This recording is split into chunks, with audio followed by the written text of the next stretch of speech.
اور یہ کسی صحیح روایت اور سند سے ثابت بھی نہیں ہے یہ بات کہ اس نے خواب دیکھا تھا اس وجہ سے اس نے بچوں کو قتل کرنا شروع کر دیا، بلکہ اس نے اپنے درباریوں سے مشورہ کیا۔ یہ ہے احادیث کے قرآن کے قاری، پھیلائیں گے اسلام۔ نحمدہ ونصلی ونسلم علی رسولہ الکریم، اما بعد فاعوذ باللہ من الشیطان الرجیم۔ یا بنی اسرائیل اذکروا نعمتی التی انعمت علیکم، اے بنی اسرائیل یاد کرو میری نعمت کو، وہ نعمت جو میں نے تم پر کی۔ وَأَنِّي فَضَّلْتُكُمْ عَلَى الْعَالَمِينَ، اور بے شک میں نے تمہیں فضیلت دی تمام جہانوں پر۔ ہم نے یہ بات کل کے درس میں بتلائی تھی کہ 40 سے لے کر 147 نمبر آیت تک بنی اسرائیل کا تذکرہ ہے، اور بنی اسرائیل یعقوب علیہ السلام کی اولاد کو کہا جاتا ہے۔ اسرائیل سیدنا یعقوب علیہ السلام کا دوسرا نام یا تو لقب تھا، جس کا معنی ہوتا ہے فرما بردار بندہ، تو ان کی اولاد کو بنی اسرائیل کہا جاتا ہے، جس میں یہودی بھی ہیں، عیسائی بھی ہیں، یوسف علیہ السلام سے لے کر سیدنا عیسیٰ علیہ السلام تک۔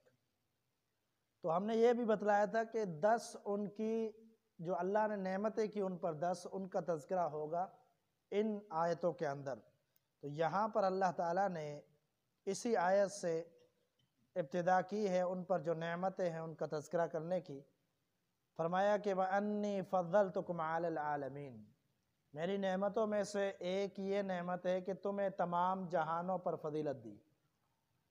اب یہ بات ذہن میں رہے کہ یہ جو فضیلت تھی یہ امت محمدیہ سے پہلے تھی۔ یہ جو فضیلت تھی یہ نبی علیہ السلام کے نبوت سے پہلے ان کی فضیلت تھی۔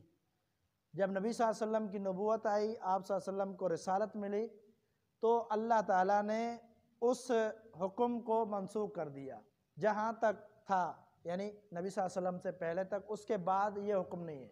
اس کے بعد کیا ہے؟ کنتم خیر امت، قرآن مجید نے کہا کہ تم لوگ سب سے بہترین امت ہو، یعنی فضیلت اللہ تعالیٰ نے امت محمدیہ صلی اللہ علیہ وسلم کو دی ہے۔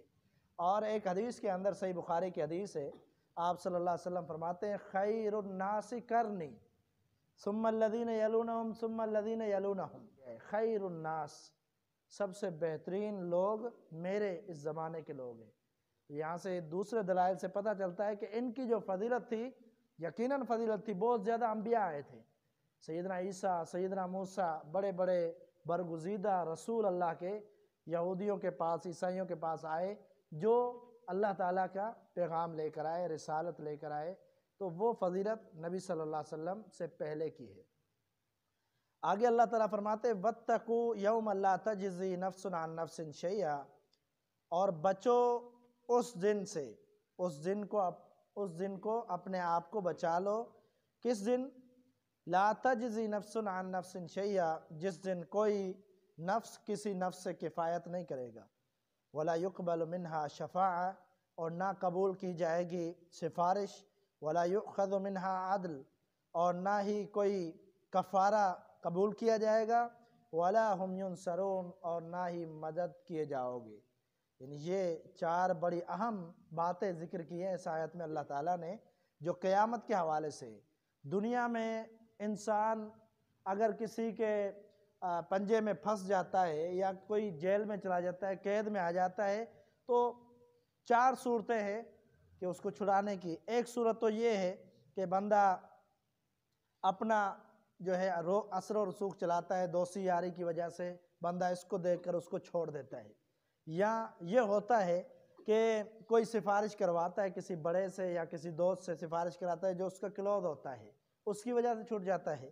یا تو ایسا ہوتا ہے کوئی رقم پیسہ دے کر اس سے جان چھوٹ جاتی ہے، جیل سے رہا ہو جاتا ہے، ضمانت ہو جاتی ہے۔ یا پھر یہ ہوتا ہے کہ اگر کوئی اغوا کیا ہوا ہے، لڑائی کے لیے نکلتے ہیں اور مار کوٹ کر کے اپنے بندوں کو چھڑا لیتے ہیں۔ یہ 4 صورتیں ہوتی ہیں دنیا میں بندے کو چھڑانے کی، لیکن اللہ تعالیٰ نے تردید کر دی کہ یہ 4 صورتیں میسر نہیں آئیں گی قیامت کے دن۔ قیامت کے دن جو بچنا چاہتا ہے وہ اس دنیا میں عمل کر لے، نیکی کر لے، اور یہ ساری صورتیں وہاں پر نہیں ہوں گی۔ یہ دنیا داری، دنیا کا یہ دستور ہے، اصول ہے، لوگ اس طرح ایک دوسرے کو چھڑاتے ہیں، یہ کام چلاتے ہیں، لیکن آخرت میں ایسا نہیں ہوگا۔ اب اللہ تعالیٰ نے ان پر فضل ذکر کیا اور فوراً وعید ذکر کی کہ میرے جو فضل ہیں، میری جو نعمت ہے تم پر، تو پھر ایسے نہیں ہے کہ یہ فضل دیکھ کر تم لوگ یہ سمجھو کہ ہمارے اندر بڑے بڑے پیغمبر آئے تھے اور ان کی وجہ سے ہمیں چھوڑ دیا جائے گا۔ یہ غلط فہمی میں مبتلا نہیں ہونا کہ عیسیٰ علیہ السلام تمہارے پیغمبر تھے تو اب قیامت کے دن تمہیں وہ چھڑا دیں گے، یا موسیٰ علیہ السلام تمہارے پاس بھیجے گئے اللہ کی طرف سے تو ان کی وجہ سے تمہیں چھوڑ دیا جائے گا، یا یوسف علیہ السلام یا جتنے پیغمبر آئے ان کی وجہ سے تمہیں چھوڑ دیا جائے گا۔ یہ گمان میں نہیں رہنا، بلکہ اپنے اعمال کرو، اپنے خود فکر کرو، اعمال کرو، اس کی وجہ سے تمہاری کل قیامت کے دن بچاؤ ہو سکتا ہے، ممکن ہے۔ لیکن اگر اپنے اعمال نہیں ہے تو کوئی نہیں بچا سکتا، چاہے وہ ولی ہو، نبی ہو، اولیاء ہو، فرشتے ہوں، کوئی بھی ہو۔ سفارش کا یہاں انکار کیا گیا اس آیت میں، کلی طور پر کہا گیا وہاں کوئی سفارش کام نہیں آئے گی۔ اللہ تعالیٰ آیت الکرسی کے اندر فرماتا ہے من ذا الذی یشفع عندہ الا باذنہ، کون ہے جو اللہ کے ہاں سفارش کرے الا باذنہ، مگر اس کے حکم کے ساتھ، یعنی اللہ کی مرضی کے بغیر وہاں کوئی سفارش نہیں کر سکتا۔ نبی علیہ السلام کو جو شفاعت کا حق دیا گیا ہے وہ بھی اللہ کی رضا سے دیا گیا، اللہ کی مرضی سے۔ آپ صلی اللہ علیہ وسلم اپنے طور پر سفارش نہیں کریں گے، یہ اللہ کے حکم سے ہوگا، اور جو بھی سفارش ہوگی اللہ کے حکم سے ہوگی۔ اپنی مرضی سے کوئی اپنا بس نہیں چلا سکتا، وہاں اللہ کی بادشاہت ہوگی، اور یہاں بھی اللہ کی بادشاہت ہے، لیکن وہاں بندہ حقیقی طور پر اللہ کی بادشاہت کو دیکھے گا، جو قیامت کا منظر ہوگا۔ تو یہاں پر کلی طور پر سفارش کا انکار نہیں ہے، بلکہ وہ سفارش جو شریعت سے ثابت نہیں ہے، یعنی کسی کو چھڑا دینا، اللہ کے سامنے کوئی سفارش لے کر جانا اور اپنا اثر و رسوخ چلانا، اس کی یا نفی کی گئی ہے۔ لیکن جو سفارش ثابت ہے وہ ثابت ہے، وہ ضرور ہوگی۔ اللہ تعالیٰ نے ایک اور نعمت کا ذکر کیا، وَإِذْ نَجَّيْنَاكُمْ مِنْ آلِ فِرْعَوْنَ يَسُومُونَكُمْ سُوءَ الْعَذَابِ، اور جب ہم نے تمہیں نجات دی آل فرعون سے، یسومونکم سوء العذاب، تمہیں برا عذاب چکھاتے تھے، یذبحون ابناءکم، برے طریقے سے تمہارے بیٹوں کو قتل کر دیتے تھے، ویستحیون نساءکم، اور تمہاری عورتوں کو چھوڑ دیتے تھے، وفی ذالکم بلاء من ربکم عظیم، اور اس بات میں تمہارے لیے تمہارے رب کی طرف سے ایک بہت بڑی آزمائش تھی۔ تو یہ جو واقعہ سنتے ہیں اور سنتے بھی ہیں اور پتہ بھی ہے، بہت سارے لوگ کہتے ہیں کہ ایک فرعون نے خواب دیکھا تھا، بہت سارے لوگ یہ کہتے ہیں کہ فرعون نے خواب دیکھا تھا کہ ایک بندہ جو بڑا ہو کے اس کی سلطنت کو ختم کر دے گا، اس کی حکومت کو ختم کر دے گا، یہ خواب دیکھا تھا، اس لیے اس نے جو حکم دیا کہ لوگوں کو قتل کرنا شروع کر دو۔ حالانکہ حقیقت یہ نہیں ہے، اور یہ کسی صحیح روایت اور سند سے ثابت بھی نہیں ہے یہ بات کہ اس نے خواب دیکھا تھا اس وجہ سے اس نے بچوں کو قتل کرنا شروع کر دیا، بلکہ اس نے اپنے درباریوں سے مشورہ کیا۔ یہ سیدنا عبداللہ بن عباس سے صحیح سند سے قول ثابت ہے، سیدنا عبداللہ بن عباس سے بڑھ کر قرآن مجید کا مفسر صحابہ میں کوئی نہیں تھا، کیونکہ نبی صلی اللہ علیہ وسلم نے اس کے لیے دعا کی تھی۔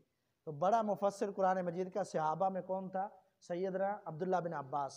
ان سے یہ صحیح سند سے روایت ہے، وہ فرماتے ہیں کہ اپنے درباریوں سے فرعون نے مشورہ کیا، مشورہ یہ کیا کہ بنی اسرائیل والے یہ کہتے ہیں کہ سیدنا ابراہیم علیہ السلام سے اللہ تعالیٰ نے یہ وعدہ کیا ہے کہ اس کی اولاد میں بادشاہ بھی ہوں گے، رسول بھی ہوں گے، اور مشورہ یہ کیا کہ رسول بھی آئیں گے، بادشاہ بھی آئیں گے، اب ان سے ہم کیسے نجات حاصل کریں؟ اس نے کہا پھر چھری کو تیز کر لو اور جو بچے پیدا ہوں ان کو قتل کرتے جاؤ، ان کو ذبح کرتے جاؤ، پھر جو ہے ایسا کوئی نہیں آئے گا جو ہماری حکومت کو ختم کر سکے، نہ رسول آئے گا نہ کوئی بادشاہ آئے گا، ہم جب قتل کر دیں گے۔ پھر کیا ہوا؟